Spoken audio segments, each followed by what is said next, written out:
MJ please stop खालामदो नोंनि एदावनाय नोंनि जंखायनाय खेलायैनो बारा जालां।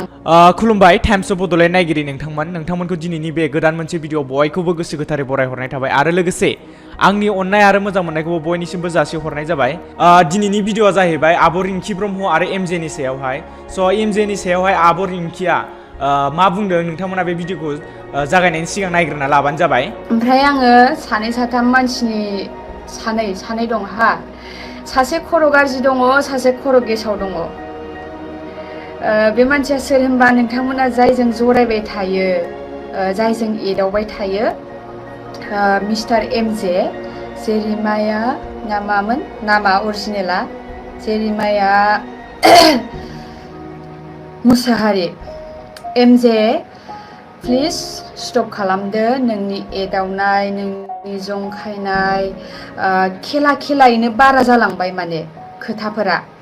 पाब्लिकफ्रा सोरबा नोंनि गार्लफ्रेन्डआ आंखौसो मिस्टेक बुजिबाय, मिथिबाय ना?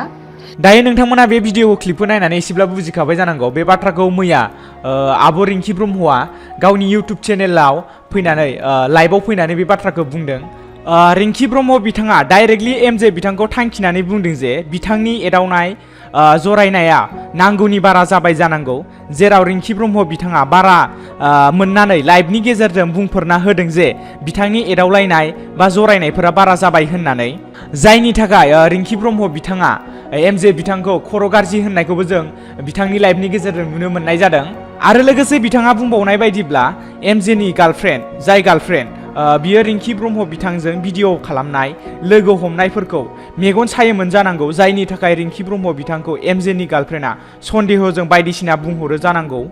आरो जानो हागौ एमजेआबो गुबुन सानोमोन, नाथाय रिंखि ब्रह्म बिथाङा बिनि सायाव जेबो इन्टारेस्टआनो गैयामोन जानांगौ। आरो एमजेजों भिडिअ बानायनाय आरो एदावलायनायफोरखौ एमजेनि गार्लफ्रेन्ड आरो पाब्लिकफोरा गुबुन सानबायमोन जानांगौ, जायनि थाखाय बिथाङा मैया एमजे आरो बिथांनि जिएफखौ खर' गाज्रि आरो खर' गेसाव होनना लाइभआव बुंनायखौ नुनो मोनदों।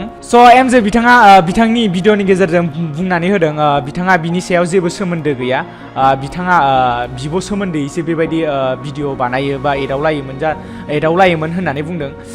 नाथाय बिथांमोननि गेजेराव मा जादों बेखौथ' जों मिन्थिनो हाला। स' इसोरासो मिथिसिगोन बिथांमोननि गेजेराव मा जादों।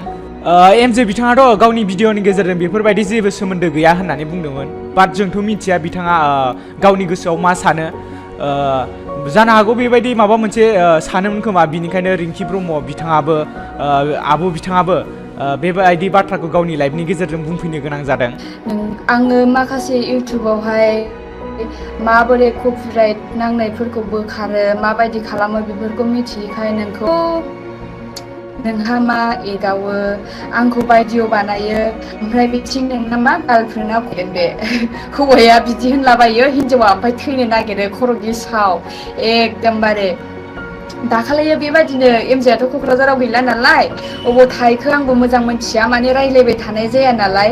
गोबावजों खेबसे हरो, भिडिअ कल हरो, गाव भिडिअ कल हरबाय दाखालिबो अखा बोथोराव, ओमफ्राय आंबो रिसिभ खालामबाय। गोबावजों खेबसे हरनाय नालाय मा खोथा मा खौरां रिसिभ खालामबाय आङो, रायज्लायनाय भिडिअ कल रायज्लायनायखौ मा कन्टेन्ट जाखो बे, जेनेबा मा गोनां कन्टेन्ट जाखो, मा गोनां भिडिअ जाखो, भिडिअ कल रायज्लायनायखौनो बियो माने इउटुबाव आपल'ड हो। गार्लफ्रेन्डखौ आङो एसे खर' गेसाव होनना मिथिखागौ, नुबानो बिजोंबाबो दुखु मोनो, माने बिसास एकदम ट्रास्ट होननायानो गैया गावनि बयफ्रेन्डखौनो। मिथिया ट्रास्ट गैया खिबा जानि, एमजेआबो फाल्थु होनदां, सोरजोंबा रायलायोदां, ओंखायनो गार्लफ्रेन्डआनो ट्रास्ट खालामा बेखौ। आंखौ बिब' लिङोबाबो आंजोंबो डाउट खालामो, ओमफ्राय बेखायनो आङो आंजोंबो रायज्लायखायोमोन बिनि गार्लफ्रेन्डआहाय, आब' आं नोंखौथ' जेबो साना, खिन्थु एमजेआनो फाल्थु, एमजेआनो माने सिख्लाफोरजों रायज्लायनो मोनबा आंनि फन हमा माया होनो नालाय, ओमफ्राय आङो लोगोबो हमनो बाबाय थायो बेखौ, माबा मोनसे रोङाबाल' आङो गोबावजों सोंहरो, बेबायदिमोन आरोना। स' दिनैनि भिडिअआ एसेनोसै। नोंथांमोना भिडिअखौ मोजां मोनोब्ला अननानै लाइक खालामबानो जाबाय, आरो जुदि चेनेलाव सोरबा गोदानब्ला अननानै चेनेलखौ साबस्क्राइब खालामना गालांबानो जाबाय। स' एसेनोसै, गोजोन्थों।